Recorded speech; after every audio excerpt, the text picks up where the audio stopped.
Hammaga salom do'stlar. Sizlar bilan har doimgidek Shohdek bo'l.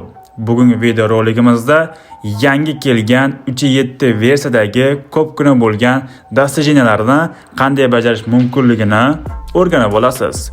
Videomiz foydali bo'lgan, ma'lumotga boy bo'lgan. Shuning uchun bitta like bilan bizni qo'llab-quvvatlang. Va biz 70 mingta bo'ldik va 80 mingga qarab ketyapmiz. Albatta obuna ham bosib qo'ying. Har bittangizning obunangiz menga juda ham muhim. Va kecha Shootcase kelgan va unga qo'shib esa UC ga bonus sabiti kelgan. Menimcha OpenCase ga bosadigan joyi kimga UC kerak bo'lsa, bemalol bizdan xarid qilishingiz mumkin. UC admin lishkasini описаниеga va kommentariyaga qo'yib qo'yaman. Admin 24/7 onlayn. Va biz har qarda bizning omadli klientlarimizga tekinga UC berib turamiz. Balki omadingiz kelsa, siz bo'lishingiz mumkin. Yaqinda Real Pass ham keladi. Bunda ham UC kerak bo'lsa, bemalol bizdan olishingiz mumkin. Bo'lmasa biz videoga qaytamiz. Bu sezon menga Content Maker tituli kelishi kerak, chunki PUBG menga va'da qilgan. O'zi yangilanishi nima bo'lgan hali men men bilmayman, tortmaganman ham. Endi tortaman. Va endi pochta kirib ko'raman, menga titul keldimi? Hozir ko'ramiz. Yes. Bizga Content Maker tituli kelibdi. Da to'g'ri, mifskiy titul emas, epikmi shunaqa deydi bu. Sababi olaylik buni. Turishini qaranglar. Nega menga mifskiy kelmadi bilasizlarmi? Sababi YouTube kanalimda obunachilar soni 100 mingtadan o'tgandan keyingina menga mifskiy titul beradi ekan. Shuning uchun dirs obunani bosib qo'ying. Bir akaga ham mifskiy titul olaman va YouTubedan ham knopka olaman. Titulni ham olib oldik. Endi esa yangi kelgan dastajeniyalar bo'yicha birin-ketin gaplashib o'tamiz. Birinchi dastajeniya xuddi mana shunday ko'rinishda. Buni bajarish uchun siz mashinada drift qilishingiz kerak. Siz o'ylagandek oddiy drift emas, buni hozir ko'rib o'tamiz.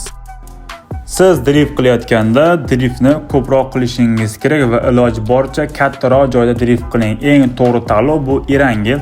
Men lekin juda ham qiynaldim. Mana hozir ko'rishingiz mumkin, driftda aylanaman va aylanganda tepada yozuv chiqishi kerak ekan. Mana hozir tepada aylana drift degan yozuv chiqdi. Mana shunaqangi yozuv chiqishi kerak ekan. Bunaqangi ko'proq drift qilish uchun siz birinchi o'rinda gazni bosishingiz kerak va gazni bosgandan keyin ruchnoy tortib, mana bunaqangi burilishni bosib kerak ekan. Bosib turmas kerak, bosib qo'yib shunaqa qilish kerak ekan. Burilishni bosib tursangiz bu o'chib qolar ekan drift. Shuning uchun mana shunaqangi lipillatib burilishni bosib turishingiz kerak ekan. Menda hozir joy notekis bo'lgani uchun drift ko'p bo'lmayapti. Siz Erangelda qilsangiz, bemalol bunaqangi uzun vaqtli driftni qilishingiz mumkin bo'ladi. Hozir men mashina tugatib chiqyapman. Chiqqandan keyin ko'ramiz bizga ochkolarni berdim ekan. Xo'sh, bu yerda hozir bajarildi degan narsa chiqmayapti. Bu yerda bo'lishi mumkin. Qani ko'ramiz. Ha. Mana bizga bu bajarildi. Mana ko'rishingiz mumkin. Bizga ikkita klassik case berdi. Mana ochkolarni ham qabul qilib oldik. Xuddi men aytgandek tepada yozuv chiqqancha drift qilsangiz, albatta sizda ham bu o'xshaydi. Ikkinchi dastajeniya xuddi mana shunday ko'rinishda bo'ladi. Buni 5 ta missiyasi bor. Hozir bularni ham ko'rib chiqamiz. Aslida bu juda ham oson, lekin baribir sizlarga men buni ko'rsatib berishim kerak deb bildim. Dastajeniyaning birinchi missiyasida siz mana shunaqangi eventga bir marta tushgan bo'lishingiz kerak. Dastajeniyaning ikkinchi missiyasida esa mana shunaqangi kichkina bo'lgan eventga bir marta tushishingiz kerak.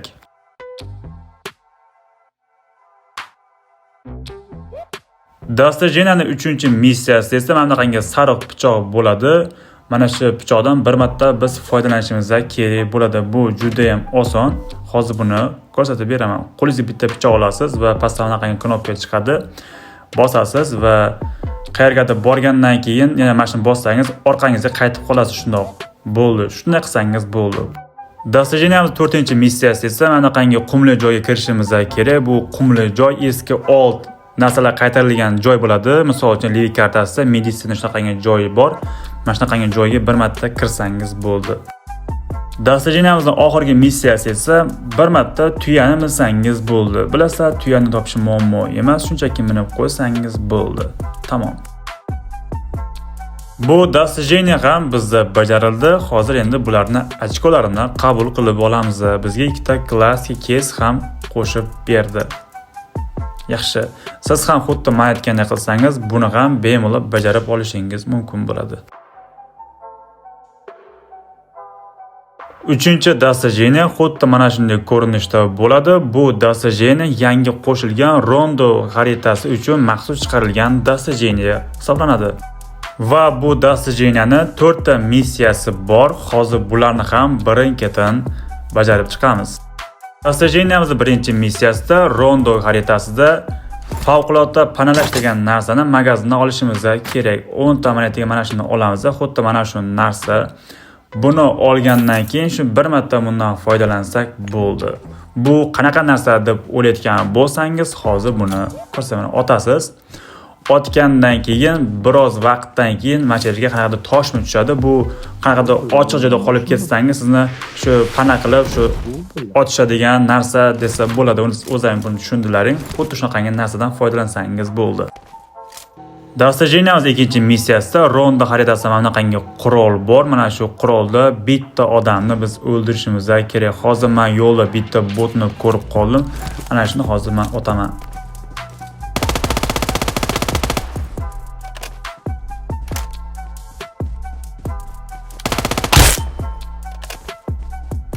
Достижениemiz 3-missiyasida ronda xaritasida qizil rangda magazin turadi. Kartada bilasizlar, magazin qayerda borligi ko'rinib turadi, lekin bu magazin qizil rangda ko'rinib turadi va bu yerda mana qangi robotlar bor. Bu mana shu magazinda qo'riqchisi desa ham bo'ladi. Mana shu qo'riqchining bittasini o'ldirsangiz bo'ldi. Men birinchi kirishim bo'lganiga bu yerda 5-6 bo'lsa hammasini o'ldiraman deb o'ylagandim, lekin bular tugamas ekan. Bittasini o'ldirsa, ikkinchisi o'z-o'zidan paydo bo'lib qolar ekan. Xullas, mana shunaqangi o'ldirsangiz bo'ldi. Достижениemiz 4-missiyasida rondo xaritasida 3 marta to'p olishingiz kerak. Buni men bajarmadim chunki vaqtim yo'q edi. Lekin bu oson, tushunarli narsa. Va 3.7 versiyada kelgan hamma достижениeni siz bemalol bezreytingni bajarsangiz bo'ladi. Xolasangiz soloda bajaring, xolasangiz duoda bajaring, xolasangiz squadda reytingsiz umuman qizig'i yo'q. Shu yangi kelgan rejimni o'ynasangiz bo'ldi ekan. Va endi juda ham ko'pchilik kutgan eng oxirgi достижениeni ko'rib o'tamiz.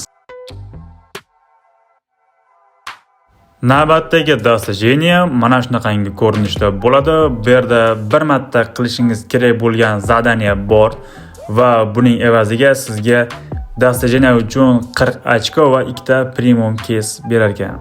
Lekin PUBG 40 ochkoni shundoqqina osongina sizga berib qo'ymaydi. Ya'ni bu zadaniya bitta bo'lgani bilan, lekin bu bitta zadaniya ichida 10 ta missiyasi bor ekan. Buni sizga to'g'ri tushuntiradigan bo'lsam, video juda ham ko'payib ketyapti. Mana shu videoga maksimal like bo'lsa aktiv zo'r qiling. Nasib bo'lsa ertaga yoki ertadan keyin mana shu достижениeni to'liq full ipidan ignasigacha tushunarli qilib men sizlarga video qilib beraman. Bugungi video mana shu edi. O'ylaymanki, sizga ozgina bo'lsa ham foydasi tegdi. Albatta siz obuna bo'lib, like bosib, paydoshga bo'ling. Nasib 1-2 kunda buni davomini ham chiqaraman. Va bundan da foydali videolarni ham chiqarishda to'xtamasligim uchun albatta obuna bilan like bosib menga motivatsiya bersangiz, shuni o'zi menga yetadi. Hammaga xayr, jonlar sog' bo'lsin.